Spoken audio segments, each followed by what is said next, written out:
Welcome back to the Evansville Otters pregame show. I'm Mike Radomski. It's time now for the manager's report, as we're joined by the Otters skipper Andy McCauley. And Andy, we'll start off with last night's game. It was an 8-4 win for Gateway. What did you see during that game?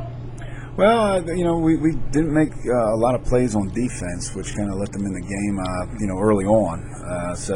They scored some runs. We had a chance to answer back. It was a 4-0 game. We had the bases loaded, nobody, and failed to score a run. I mean, that's a situation that you need to at least get a run across, possibly two, with bases loaded, nobody out. A sac fly and a ground ball gets it done. You score 2 runs without even getting a hit, and we left them off the hook there and just didn't mount much offense after that till later on in the game. But we got to do a better job offensively. Hitting in situations. We had some good at bats. We had some really bad at bats. So just inconsistent offensively, which has been the telltale sign, throughout my time here.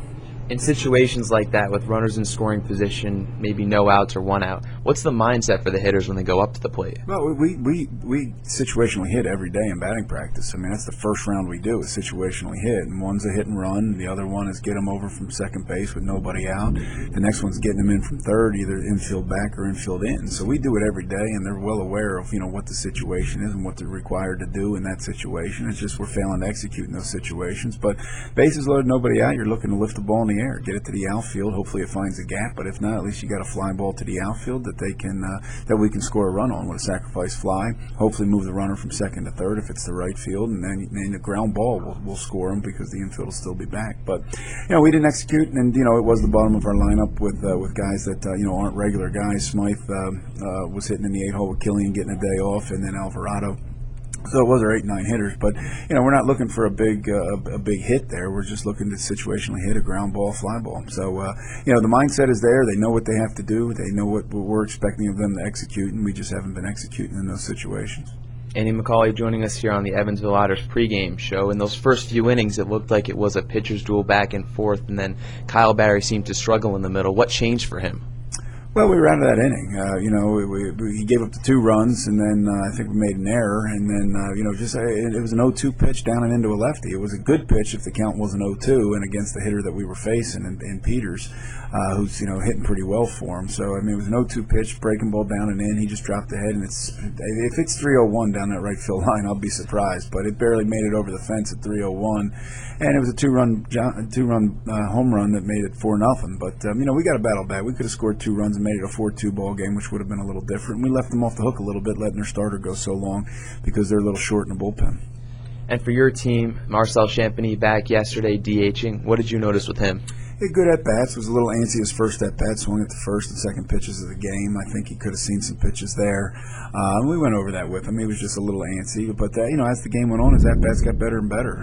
He had a real big knock for us there in the ninth inning. Stayed behind the ball and shot a ball to right field. Was a real good piece of hitting. And, he looks calm and relaxed at the plate. So hopefully we get more of that tonight and more of that to come. When his arm's healthy, hopefully we can get him on the field somewhere. Jake Rogers got hurt during batting practice. How important is he to the team when healthy?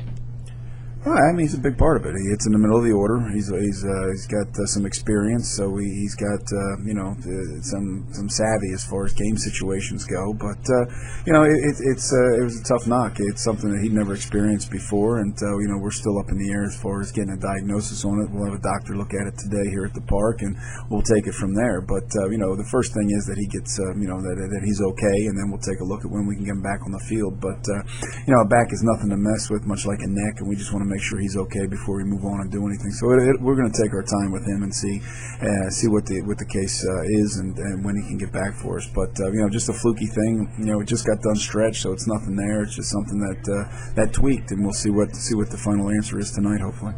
And Vin Avella made his professional debut yesterday. Came through with 2 hits. What were some of your observations on the new kid? Good. I mean, good approach to the plate. Had some good at bats. Worked a walk. It was a bunt situation, and he took the walk, which is you got to be really disciplined to do that. You're trying to sacrifice yourself, and you're still being selective on the pitches you're bunting at. So he did a good job for us there and worked the walk. That was part of the bases loaded, nobody out. And unfortunately, we sacrificed him and didn't get anything, for the great at bat that he had. But he did his job, and a couple of knocks here or there. He had a great at bat. in that ninth inning too with 2 strikes, fouled off a couple pitches and went up the middle with a ball that he hit pretty well. So, he's definitely somebody that is filling a role for us until we can get some guys going because he is a younger guy, but he's definitely somebody that would be of interest for possibly next year. And lastly, it's raining right now. If the team does play, what do the Otters need to do to get back on the winning end? Well, like I've said all along, we need to have better situational hitting. We need to have better professional at-bats to where we're swinging at strikes and taking the balls and getting a good pitch to hit and doing something with it. I mean, offensively, that's the